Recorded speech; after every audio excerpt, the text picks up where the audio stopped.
نحمده ونصلي على رسوله الكريم أما بعد أعوذ بالله من الشيطان الرجيم بسم الله الرحمن الرحيم আসসালামু আলাইকুম ওয়া রাহমাতুল্লাহি ওয়া বারাকাতুহু।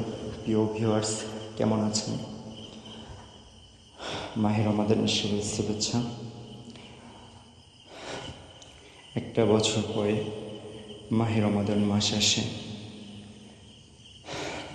আল্লাহ সুবহানাহু ওয়া তাআলার বান্দাদের গুনাহ মাপের মহান একটা সুযোগ মাহে রমাদান। আশা করি সকলে ভালো আছেন।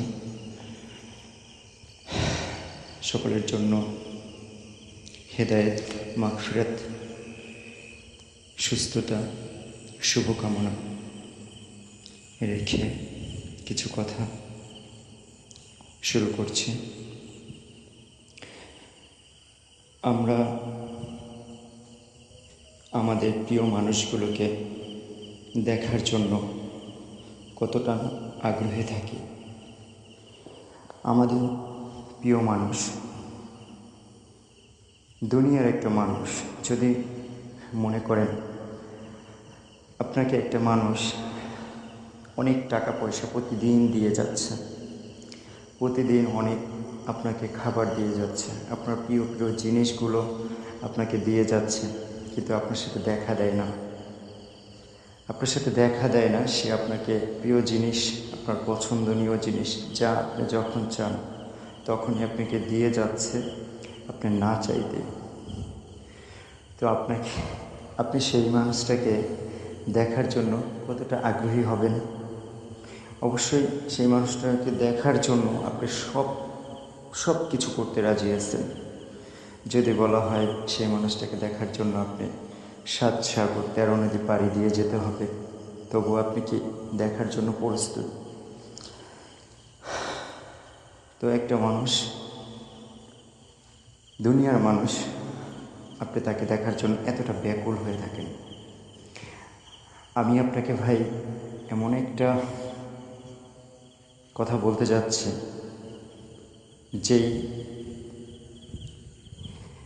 যেই জিনিসগুলো আপনার অতি প্রয়োজন বেঁচে থাকার জন্য, সেই জিনিসগুলো আপনি না চাইতেই পেয়ে যাচ্ছেন, কেউ আপনাকে দিয়ে যাচ্ছে প্রতিনিয়ত। আপনি ভাবুন তো, যদি আপনার নিঃশ্বাসটা বন্ধ হয়ে যায়, আপনি কি বাঁচতে পারবেন? আপনি বাঁচতে পারবেন না। তো আল্লাহ সুবহানাহু ওয়া তাআলা আপনাকে নিঃশ্বাস দিচ্ছেন, আপনাকে রক্ত সঞ্চালন করাচ্ছেন। আপনি না চাইতেই আপনার রিজিকের ব্যবস্থা কোনো না কোনোভাবে আল্লাহ সুবহানাহু ওয়া তাআলা থেকেই ফয়সালা হয়ে যাচ্ছে, আপনি পেয়ে যাচ্ছেন। তো প্রতিনিয়ত আপনি না চাইতেই আপনাকে আল্লাহ বাঁচিয়ে রেখেছেন, কিন্তু আপনি ভাবুন তো, সেই আল্লাহকে দেখার জন্য একবারও কি আপনার মন কেঁদেছে কিনা? আপনি দেখার জন্য কি করেছেন? আমরা সেই আল্লাহ সুবহানাহু ওয়া তাআলাকে দেখার জন্য কতটুকু আগ্রহী।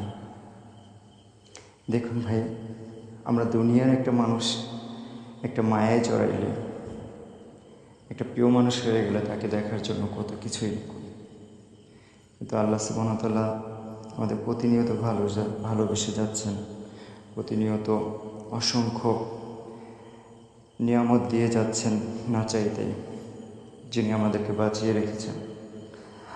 তাকে দেখার জন্য কি আমরা একবারও সারাদিনে অনুতপ্ত হই যে তাকে আমরা দেখতে চাই?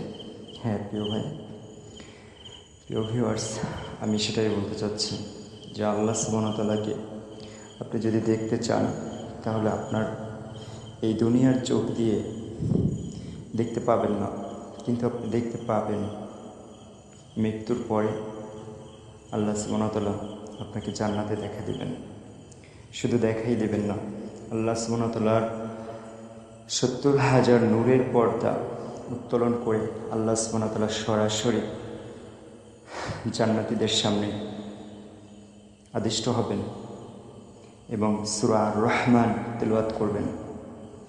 এই তেলাওয়াত শুনে আমি সকলেই জান্নাতি ব্যক্তিরা দুলতে থাকবে, ঠিক আছে, দুলতে থাকবে, তারা শান্তিতে ভাসমানভাবে দুলতে থাকবে। তখন হঠাৎ করে আল্লাহ সুবহানাহু ওয়া তাআলা কোরআন তিলাওয়াত থেমে যাবে। তখন মুমিনরা আবার তাদের সজ্ঞানে আসবে। এতটা আল্লাহ সুবহানাহু ওয়া তাআলাকে দেখে মানে জীবনে মানে সবচাইতে এটা হচ্ছে বড় নিয়ামত। আপনার জান্নাতে অসংখ্য নিয়ামত থাকবে, তার মধ্যে হচ্ছে সর্বশ্রেষ্ঠ নিয়ামত, এই নিয়ামতের উপরে কোনো নিয়ামতই হবে না, সেটা হচ্ছে আল্লাহ সুবহানাহু ওয়া তাআলাকে দেখা। তো ভাই, এই আল্লাহ সুবহানাহু ওয়া তাআলাকে যদি দেখতে চান, যিনি আপনাকে বাঁচিয়ে রেখেছেন, আমাকে বাঁচিয়ে রেখেছেন, তাহলে আপনার কি করতে হবে?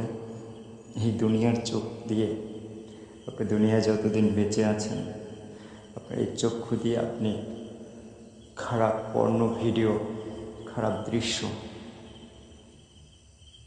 যত অশ্লীল দৃশ্য আছে, এগুলো দেখা থেকে বিরত থাকতে হবে। এগুলো আপনার ছেড়ে দিতে হবে।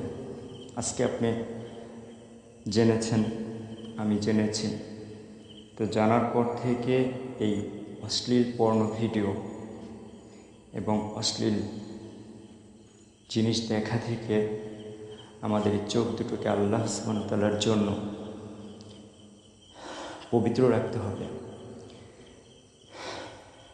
তো আল্লাহ সুবহানাহু ওয়া তাআলাকে দেখতে কে না চায়? এই যে বলেছি যে দুনিয়ার একটা মানুষ আপনাকে যদি প্রতিনিয়ত আপনি কিছু না চাইতে আপনার প্রয়োজনীয় জিনিস, আপনার চাহিদার জিনিস আপনাকে দিয়ে যায়, তাহলে আপনি তাকে দেখার জন্য কতটাই না ব্যাকুল হবেন। কিন্তু আল্লাহ সুবহানাহু ওয়া তাআলা যিনি আমাদেরকে প্রতিনিয়ত নিয়ামত দিচ্ছেন, একটা মিনিটের জন্য যদি নিঃশ্বাস বন্ধ হয়ে যায়, আমরা বাঁচব না। এই পৃথিবীর সুন্দর আলো বাতাস পেয়ে যাচ্ছি, আল্লাহ সুবহানাহু ওয়া তাআলা দিয়েই যাচ্ছে। আমি আল্লাহ সুবহানাহু ওয়া তাআলার নাফরমানি করতেছি, নামাজ পড়তেছি না, রোজা রাখতেছি না, ইবাদত বন্দেগী করতেছি না, তারপর আল্লাহ সুবহানাহু ওয়া তাআলা কিন্তু আমাদেরকে নিয়ামত দিয়েই যাচ্ছেন। তো সেই আল্লাহ সুবহানাহু ওয়া তাআলাকে দেখতে হলে ভাই আমাদের এই চোখ দুটোকে পবিত্র রাখতে হবে। আজকে থেকেই আমরা তওবা করি, আমাদের চোখ দুটোকে পবিত্র রাখবো, মনটাকে পাপমুক্ত রাখবো এবং মহান আল্লাহ সুবহানাহু ওয়া তাআলাকে দেখার জন্য আমরা অধীর আগ্রহে থাকব। তো আজকে এই রমাদান মাসে, আজকে মধ্য রমাদান রাত চলতেছে, তো এই রাতেই হচ্ছে আমার কথাগুলো বলা হচ্ছে। তো আমরা আশা করি সকলে এই কথাগুলো বুঝে আমল করার তৌফিক দান করুন আল্লাহ সুবহানাহু ওয়া তাআলা। আল্লাহ সুবহানাহু ওয়া তাআলার কাছে তৌফিক চাই যাতে এই কথাগুলো আমরা শুনতে পারি, এই কথাগুলো আমরা মেনে চলতে পারি। আমি নিজে এবং যারা আমার কথাগুলো শুনছেন, আল্লাহ সকলকেই দিনের সহি বুঝ দান করুক এবং দিনের পথে চলার তৌফিক দান করুন। আমিন। আসসালামু আলাইকুম ওয়া রাহমাতুল্লাহি ওয়া বারাকাতুহু।